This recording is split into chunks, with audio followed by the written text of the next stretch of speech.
सूरज मगरिब की तरफ झुक चला था। शाम उतर आई थी और सरसब्ज मैदानों में हिप्पियों के ठठ नजर आ रहे थे।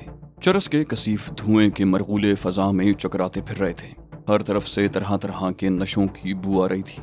अंदर की बनिस्बत बाहर ज्यादा घुटन थी। मैं दरमियाना रफ्तार से उनके दरमियान से गुजरने लगा। उनमें से बेशतर तो नशे में मदहोश दुनिया माफिया से बेखबर थे, वरना मेरा इरादा था कि किंग एटलस के बारे में मालूमात हासिल करने की कोशिश करूंगा। लेकिन अब मैंने अपना इरादा मुलतवी कर दिया था। ये काम बाद में किसी और जरिए से भी हो सकता था। मैं चारों तरफ देखता हुआ चल रहा था। कोशिश ये थी कि हर शख्स पर कम से कम एक सरसरी नजर जरूर पड़ जाए। एक उम्मीद थी कि शायद कहीं कोई काम का आदमी नजर आ जाए। दफतन मेरे पैरों से कोई चीज टकराई और मैं संभलने की इंतहाई कोशिश करने के बावजूद लड़खड़ाता हुआ चंद कदम आगे जा गिरा। मैं मुंह के बल गिरा था और अगर मैंने हाथ न टेक दिए होते तो कम से कम मेरी नक्सीर तो जरूर फूट गई होती। मैंने अकब से एक दहाड़ सुनी। देख कर नहीं चलते, अंधे हो क्या? मैं फुर्ती के साथ उठ बैठा। मैंने पलट कर देखा। वो 4 अफराद थे जो अपने हुलियों से ही गुंडे मालूम हो रहे थे। वो सब जीन्स और जैकेट में मलबूस थे, जिस्मानी तौर पर तवाना थे और सबके हाथों में बियर के टिन थे। मैं समझ गया कि वो किंग एटलस के पालतू लफंगे थे और उनमें से एक ने जानबूझकर मुझे गिराया था। मैं उन चारों को पहले नहीं देख सका था, इसलिए कि उस वक्त मैं दूसरी तरफ देख रहा था। मेरी इस बेखबरी से फायदा उठाकर उनमें से एक ने मुझे अड़ंगा लगाकर गिरा दिया था। मैं खड़ा हो गया। वो सब मुझे ही घूर रहे थे। मैंने पुरसकून लहजे में कहा, मैं अंधा नहीं हूँ, तुमने जानबूझकर मुझे गिराया है। मैंने घनी मूंछों वाले उस शख्स को घूरा जिस पर मुझे शुबा था कि मुझे गिराने की हरकत उसी ने की है। घनी मूंछों वाला गर्जा, बकवास करता है, इल्जाम लगाता है, तुझे मालूम नहीं है कि तू किससे गुफ्तगू कर रहा है? मैंने कहा, हाँ, मुझे बिल्कुल मालूम नहीं कि तुम कौन हो। मैं तो यहाँ अजनबी हूँ, एक सयाह। वो बोला, सयाह के बच्चे, तुझे अपनी इस हरकत की माफी मांगनी पड़ेगी। टोनी पर इल्जाम लगाने वाले अपाहिज हो जाया करते हैं। मैंने कहा, मैंने किसी पर कोई इल्जाम नहीं लगाया, इसके बरक्स तुम मुझ पर इल्जाम लगा रहे हो। टोनी ने अपने साथियों की तरफ देख कर कहा, बहुत निडर मालूम होता है, कैसा चबा चबा कर बातें कर रहा है। उनमें से एक ने, जिसके बाएं गाल पर चाकू का गहरा जख्म था, बियर के टिन से एक तवील घूंट लेकर कहा, मारो साले को। उसने खाली टिन बेपरवाही से मुझ पर उछाल दिया। मैंने अपना चेहरा तेजी से एक तरफ न झुका लिया होता तो बियर का टिन मेरे मुंह पर पड़ता। टोनी गुर्राया, मैं तुझे एक मौका दे रहा हूँ, माफी मांग ले, वरना इस खूबसूरत चेहरे का भुरता बना दूंगा। मैंने कहा, गलती मेरी होती तो जरूर माफी मांग लेता, मगर गलती मेरी नहीं है, बल्कि ज्यादती तुमने की है। उसने कहा, तू लातों का भूत मालूम होता है, बातों से नहीं मानेगा। ये कहकर वो खड़ा हो गया। उसके तीनों साथी यूं बेताल्लुकी से बैठे थे जैसे उनका इस मामले से कोई ताल्लुक ही ना हो। अतराफ में बिखरे हुए हिप्पी तो पहले ही अपनी अपनी खाल में मस्त थे। उन्हें इससे कोई गरज नहीं थी कि उनके गिरदोपेश क्या हो रहा है। दफतन मैंने बुलंद आवाज से कहा, मैं जा रहा हूँ, और दूसरी तरफ जाने के लिए मुड़ गया, मगर मैं चंद कदम से ज्यादा न चल सका। टोनी ने अकब से मुझ पर छलांग लगाई और मुझे दूर तक रगेदता चला गया। मेरे मुंह से कराह निकली और मैं खुद को छुड़ाने के लिए जिद्दोजहद करने लगा। टोनी खासा जसीम और ताकतवर आदमी था। उसने मुझे पूरी तरह जकड़ लिया था और मुझे बुरी तरह रगड़े लगा रहा था। मैंने बमुश्किल कहा, मुझे छोड़ दो, तुम मुझे क्यों मार रहे हो? वो बोला, तूने टोनी के साथ बदतमीजी की है और तुझे इसकी सजा जरूर मिलेगी। उसने मेरी गुद्दी पर एक जोरदार घूंसा रसीद किया और मेरी आंखों के सामने सितारे नाच गए। मैंने कमजोर सी आवाज में कहा, मुझे छोड़ दो, मैं वादा करता हूँ यहाँ से चला जाऊंगा।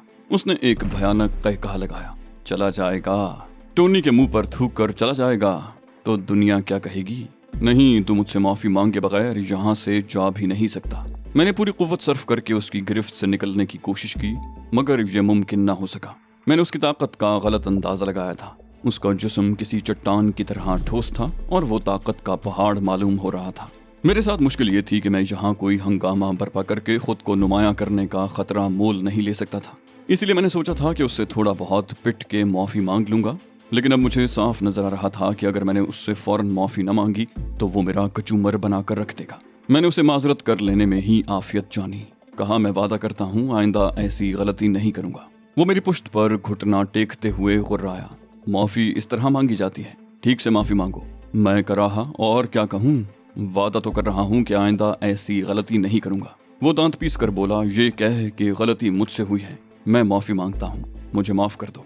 मैंने इंतहाई बेबसी के आलम में कहा, मुझे माफ कर दो टोनी। मेरा रुआं रुआं गुस्से के मारे सुलग रहा था। गलती मुझसे हुई थी, मैं तुमसे माफी मांगता हूँ। उसने मेरे सर के बाल मुट्ठी में जकड़ कर मेरा मुंह जमीन पर रगड़ दिया। जा बच्चा, जा, बच्चा समझ के तुझे माफ कर रहा हूँ। वरना जी तो यही चाह रहा है कि तेरे जिस्म का रेशा रेशा उधेड़ कर रख दूं। वो एक झटके से मुझे छोड़कर हट गया और मैं सर झटक कर अपनी आंखों के सामने छा जाने वाली धुंध से निजात हासिल करने की कोशिश करने लगा।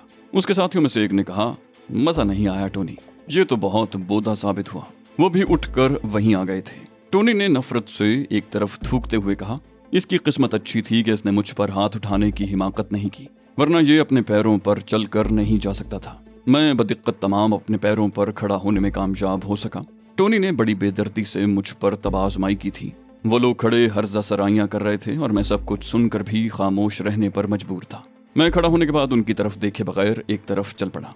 मेरी चाल में खफीफ सी लड़खड़ाहट थी, लेकिन चंद ही कदम चलने के बाद उस लड़खड़ाहट में यकलख्त ही इजाफा हो गया। अकब से मेरी पुश्त पर एक भरपूर लात पड़ी और मैं अपना तवाजुन खोकर एक बार फिर जमीन चाटने पर मजबूर हो गया। उन चारों ने बैक वक्त वेश्याना अंदाज में कहे लगाए।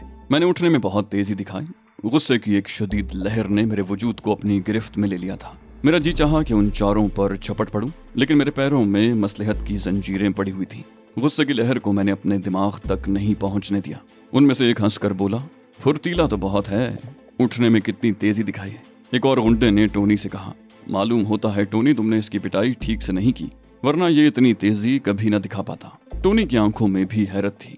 मेरी जगह कोई और होता तो इतनी मार खाने के बाद यकीनन बेहोश हो गया होता, जबकि मैं अपने पैरों पर खड़ा था और ये चीज उसे हैरान कर देने के लिए काफी थी। टोनी ने कंधे झटक कर कहा, जवान आदमी है ना, इसीलिए इस वक्त मार सह गया है। सुबह जब सोकर उठेगा तो इसका जोड़ जोड़ दुख रहा होगा। मैं रो देने वाली आवाज में बोला, तुम लोग आखिर क्यों मेरे पीछे पड़ गए हो? मुझे जाने क्यों नहीं देते? मैंने तुम्हारा क्या बिगाड़ा है? टोनी मेरी तरफ बढ़ते हुए बोला, जाओ जाओ चले जाओ, अब कोई तुम्हें कुछ नहीं कहेगा। मैं एक बार फिर जाने के लिए पलटने लगा, लेकिन अभी मैं पूरी तरह पलटने भी नहीं पाया था कि टोनी का भरपूर थप्पड़ मेरे गाल पर पड़ा और मैं किसी दरख्त के कटे हुए तने की तरह जमीन पर गिर पड़ा। इस बार मेरी आंखों के सामने गहरा अंधेरा छा गया था, मगर मेरे होशो हवास जायल नहीं हुए थे। उन चारों के वहशियाना कहे मेरी समात को छेद रहे थे। टोनी की नफरत अंगेज आवाज सुनाई थी, ये थप्पड़ इस बात की अलामत है कि मैंने तुम्हें माफ कर दिया है। मैंने दम साधे रखने में ही आफियत जानी। उन बदमाशों की फितरत अच्छी तरह समझ में आ गई थी। वो किसी कमजोर शख्स की बेबसी से लुत्फानंदोज होने वाले लोग थे, सफाक और बेरहम। लेकिन सवाल ये था कि सिर्फ मैं ही उनका निशाना क्यों बना? वहां मेरे अलावा हजारों लोग और भी थे। उन्होंने किसी और के साथ ये हरकत क्यों नहीं की? अगर ये इत्तेफाक था तो बड़ा नाकाबिले यकीन किस्म का इत्तेफाक था, और अगर उसके पीछे कोई मुहर्रक था तो ये बेहद खतरनाक बात थी। इसका मतलब था कि मेरी और तहजीब की यहाँ आमद भी राज नहीं रही। मुझे बेहिस्सो हरकत पड़े देखकर वो लोग वहां से रुखसत हुए तो मेरी जान में जान आई। कुछ देर यूं ही पड़े रहने से मेरी तवानाइयां कदरे बहाल हो गई थी। मैंने उठकर कपड़े झाड़े और अपना बिगड़ा हुआ हुलिया मुमकिना हद तक दुरुस्त करने के बाद वहां से चल पड़ा। हिप्पियों के गौल पहले ही की मानिंद नशे में बदमस्त थे।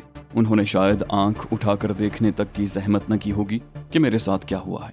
अगर देखा भी होगा तो कतई बेताल्लुकी के साथ। उन्हें अपने और अपने नशे के सिवा दुनिया की किसी और चीज से कोई गरज नहीं थी। मैं किसी हारे हुए जुआरी की तरह बोझल कदमों से चल रहा था।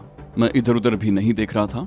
उन नशेबाजों से किसी किस्म की मदद की तवक्को रखना बदतरीन हिमाकत होती। मैं कुछ ही दूर गया हूँगा कि दफतन मेरी समात से एक हसीन निस्वानी आवाज टकराई, तुम कहाँ जा रहे हो नौजवान? यहाँ आओ, कुछ देर मेरे पास भी बैठो। मैंने निगाह उठाकर आवाज की समत देखा। वो अपनी आवाज की तरह खुद भी बेहद हसीन थी और उसका मुखातिब मैं ही था। वो एक टीले पर बैठी मुतवक्के निगाहों से मेरी तरफ देख रही थी। उसके खुले हुए शहद रंग बाल उसके शानों पर बिखरे हुए थे, जिन पर उसके अकब से डूबते हुए सूरज की नारंगी किरणें पड़ने से उनका रंग और भी निखरा निखरा मालूम हो रहा था। उसकी आंखों की रंगत नीली थी और उसकी जिल्द की सफेद रंगत सूरज की किरणों की वजह से हल्के गुलाबी रंग की मालूम हो रही थी। उसके नीमवाल लबों पर इस्तकबालिया मुस्कुराहट थी। मैंने एक लम्हे के लिए कुछ सोचा और फिर उसकी तरफ बढ़ गया। उसके नजदीक पहुंचकर कहा, गालिबन तुमने मुझे ही आवाज दी है, मगर हम एक दूसरे से वाकिफ तो नहीं हैं शायद। वो मुस्कुराई, बोली, कोई बात नहीं, जरूरी तो नहीं है कि हम हमेशा अजनबी ही रहें। कुछ देर बाद ये अजनबियत खत्म भी हो सकती है। आओ बैठो। उसने जरा खिसक कर मेरे लिए जगह बनाई। मैंने उसके बराबर बैठते हुए पूछा, तुम कितने रोज से नहीं नहाई हो? वो बोली, मैं हिप्पी हूँ और एक हिप्पी को अपने जिस्म से ज्यादा अपनी रूह की सफाई की फिक्र सताती रहती है। मैंने बौखला कर कहा, ओह, मैंने शायद गलत सवाल कर लिया। मैं हिप्पीइज्म के बारे में लेक्चर सुनने के मूड में हरगिज नहीं था। कहा, तुम ये बताओ, तुमने मुझे क्यों बुलाया था? वो बोली, वैसे ही बुला लिया था, अकेले बोर हो रही थी। तुम भी अकेले नजर आए इसलिए आवाज देकर बुला लिया। मैंने उसे बेएतबारी से देखा। मैंने कहा, मेरे अलावा और भी तो बहुत से लोग तन्हा होंगे, फिर मैं ही क्यों? वो झिझकते हुए बोली, दरअसल मुझे तुमसे हमदर्दी महसूस होने लगी थी। मैंने तुम्हें टोनी के हाथों पिटते देखा था। मैंने दिल में सोचा, ओह तो ये बात है। मुझे दफतन ही उससे दिलचस्पी पैदा हो गई। मैंने पूछा, क्या तुम टोनी से वाकिफ हो?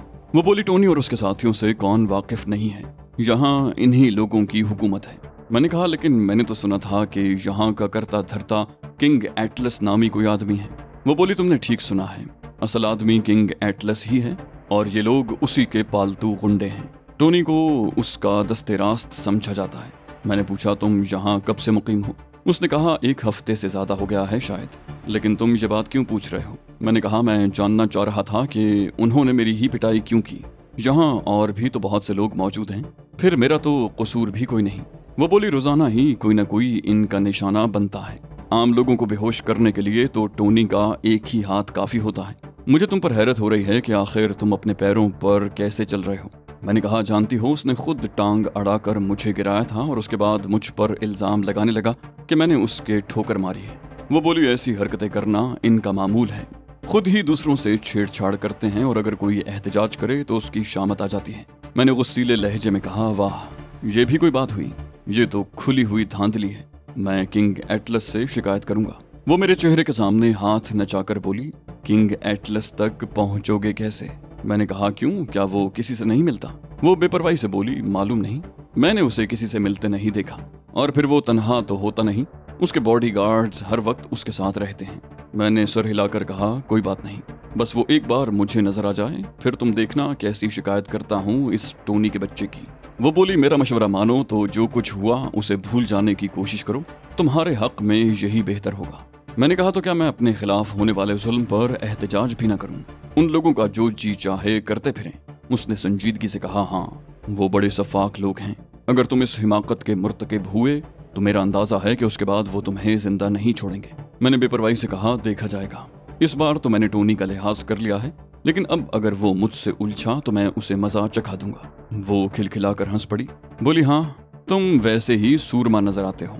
मैंने भिन्नाकर कहा, देख लेना, अभी तो तुम मेरा मजाक उड़ा रहे हो, लेकिन तुम देखना मैं उसका क्या हशर करूंगा अगर वो मुझसे उलझा तो। वो तवील सांस लेकर बोली, मुझे अफसोस होगा। मैंने पूछा, किस बात का अफसोस? मुझे गौर से देखते हुए बोली, कितना दिलकश चेहरा है, खुदा जाने उनसे पिटने के बाद पहचाने जाने के काबिल भी रहोगे या नहीं। मैंने झुंझलाने की अदाकारी की। कहा, तो तुम्हें क्यों अफसोस होगा? तुम कौन सा मेरी रिश्तेदार हो? बोली, रिश्तेदारी तो दूर की बात है, मैं तो तुम्हारे नाम तक से वाकिफ नहीं हूँ। मालूम नहीं कौन हो तुम। हिप्पी तो हरगिज नहीं हो, नशे के आदि भी मालूम नहीं होते। मैंने फाड़ खाने वाले अंदाज में कहा, तुमने अपने बारे में कुछ बताया है जो मैं बताऊं? मगर उसकी बात पर मेरे कान जरूर खड़े हो गए थे। मैं खुद को नुमायां नहीं करना चाह रहा था, मगर मैं नुमायां हो चुका था। मैंने इस पहलू पर तो गौर ही नहीं किया था कि इन कैंपों का रुख करने वाले 100% नशेबाज लोग होते हैं। तफरीहन वहाँ कोई नहीं आता। जाहिर है अगर वहाँ ऐसा कोई शख्स दिखाई दे जो नशा न करता हो तो वो खुद ब खुद मशकूक हो जाएगा। मैंने दिल ही दिल में खुदा का शुक्र अदा किया कि मैं टोनी और उसके साथियों से नहीं उलझा था। मेरी खामोशी की वजह से उन्होंने मुझे कोई आम आदमी ही समझा होगा, लेकिन अगर मैं उनसे उलझ पड़ता तो उसके बाद मेरा इस कैंप में रहना मुमकिन न होता। वो हंसकर बोली, नाराज क्यों हो रहे हो? मेरा नाम रोमेला है। मैंने कहा, तुम्हारी तरह तुम्हारा नाम भी खूबसूरत है। वो अदाए दिलबरी से मुस्कुराई, बोली, शुक्रिया, आओ तुम्हें अपनी छोलदारी में ले चलो। मैंने उठते हुए कहा, चलो, लेकिन क्या तुम अकेली हो? तुम्हारे साथ कोई नहीं है? बोली, था एक, आज सुबह मुझे छोड़कर भाग गया। शायद ज्यादा दिनों तक मेरे अखराजात बर्दाश्त करना उसके बस से बाहर था। मुझे उसकी बात से धचका लगा, लेकिन ये तो उनका दस्तूर था। सफेद फामों के लिए शादी के बगैर साथ रहना मायूब नहीं, लिहाजा मुझे क्या। वो मुझे अपने खेमे तक ले गई। आओ अंदर आओ, उसने कहा। मैंने अंदर जाने से पहलू तही करते हुए कहा, नहीं बस अब मैं जाऊंगा। उसने आंखें निकाली, आ जाओ ना, मैं तुम्हें खा थोड़ी जाऊंगी। उसने मेरा बाजू पकड़ कर खींचा। मैं नाचार अंदर दाखिल हो गया। उसने मुझे बैठने की पेशकश की, मुझे बैठना ही पड़ा। उसने मुझसे पूछा, मैं तुम्हें कैसी लगती हूँ? मैंने हैरत से पलकें झपकाई।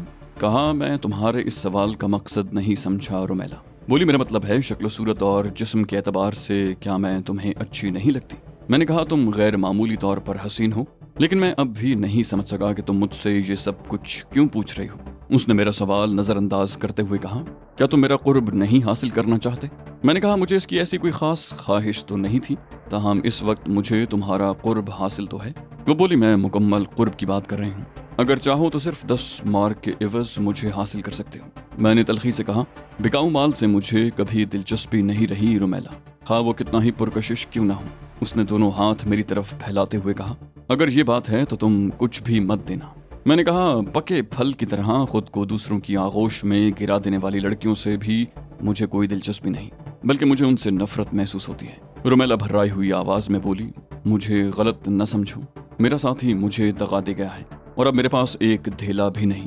جانتے ہو صبح سے ناشتہ کرنا تو درکنار، میں نے کچھ کھایا تک نہیں۔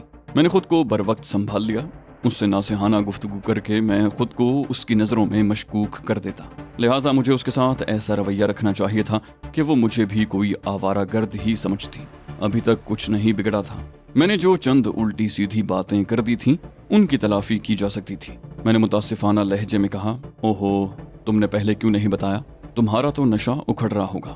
بولی میں نے بمشکل خود کو سنبھال رکھا ہے، لیکن اب میری قوت برداشت جواب دیتی جا رہی ہے، ہو سکے تو ویسے ہی میری کچھ مدد کر دو، میں تمہارا یہ احسان کبھی نہیں بھولوں گی۔ میں نے کہا احسان کی بات مت کرو رومیلا، ایک ہپی کی مدد کرنا دوسرے ہپی پر فرض ہوتا ہے۔ اس نے حیرت سے مجھے سر سے پاؤں تک دیکھا، بولی تم ہپی؟ میں نے کہا میرے حلیے پر مت جاؤ، ضروری تو نہیں ہے کہ آدمی اپنا حلیہ بھی تبدیل کر لے۔ وہ بولی نہیں، حلیے سے کوئی زیادہ فرق نہیں پڑتا، لیکن اگر تم ہپی ہوتے تو میری آفر کو کبھی نہ ٹھکراتے۔ میں نے کہا میں سخت شرمندہ ہوں کہ میں ابھی تک پوری طرح ہپی نہیں ہو سکا، بہت سی بری عادتیں اب بھی موجود ہیں مجھ میں۔ میں نے جیب میں سے پرس نکال کر اس میں سے 100 مارک کا نوٹ کھینچ کر رومیلا کی طرف بڑھا دیا۔ 100 مارک کا نوٹ دیکھ کر رومیلا کی آنکھیں فرط حیرت سے پھیل گئیں۔ اس نے جلدی سے نوٹ میرے ہاتھوں سے اچک کر اپنے بلاؤز کے گریبان میں اڑس لیا۔ رومیلا نے کہا تم بہت اچھے آدمی ہو، جب بھی تمہارے نظریات تبدیل ہوں میرے پاس چلے آنا، تمہارے لیے کسی قسم کی کوئی پابندی نہیں۔ میں نے کہا ٹھیک ہے رومیلا، اگر کبھی ایسا ہوا تو میں تمہیں یاد رکھوں گا، اب میں چلتا ہوں۔ یہ کہہ کر میں اس کے خیمے سے نکل آیا، اس نے بھی مجھے نہیں روکا۔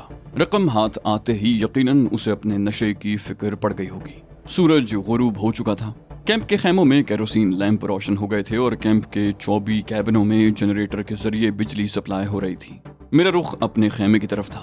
تہذیب مجھے خیمے کے باہر ہی ٹہلتی ہوئی مل گئی۔ مجھے دیکھتے ہوئے اس نے بے تابی سے کہا کہاں چلے گئے تھے تم، بہت دیر کر دی۔ میں نے سرسری انداز میں کہا ایسے ہی ذرا گھومتے ہوئے دیر ہو گئی، اگر اندھیرا نہ ہوتا تو مجھے تہذیب کو سب کچھ بتانا پڑتا۔ میرا حلیہ دیکھ کر وہ مجھ پر سوالات کی بوچھاڑ کر دیتی۔ تہذیب نے کہا فضا میں کتنی خوشگوار خن کی اترائی ہے، ساری تھکن جیسے تحلیل ہو کر رہ گئی ہوں، کیا خیال ہے کچھ دور ٹہل لیں؟ میں نے کہا بہت نیک خیال ہے، اور ہم دونوں ہاتھوں میں ہاتھ ڈالے ٹہلتے ہوئے ایک طرف چل دیے۔ رات تاریک تھی، چاند ابھی نہیں نکلا تھا، البتہ آسمان پر ستارے جھلملا رہے تھے۔ نیچے زمین پر کیمپ میں بے شمار کیروسین کے محدود روشنی والے لیمپ ٹمٹما رہے تھے۔ آوارہ گردوں کے بے ہنگم رقص، موسیقی اور گانے کی آوازوں نے ماحول پر ایک سحر انگیز سی کیفیت طاری کر دی تھی۔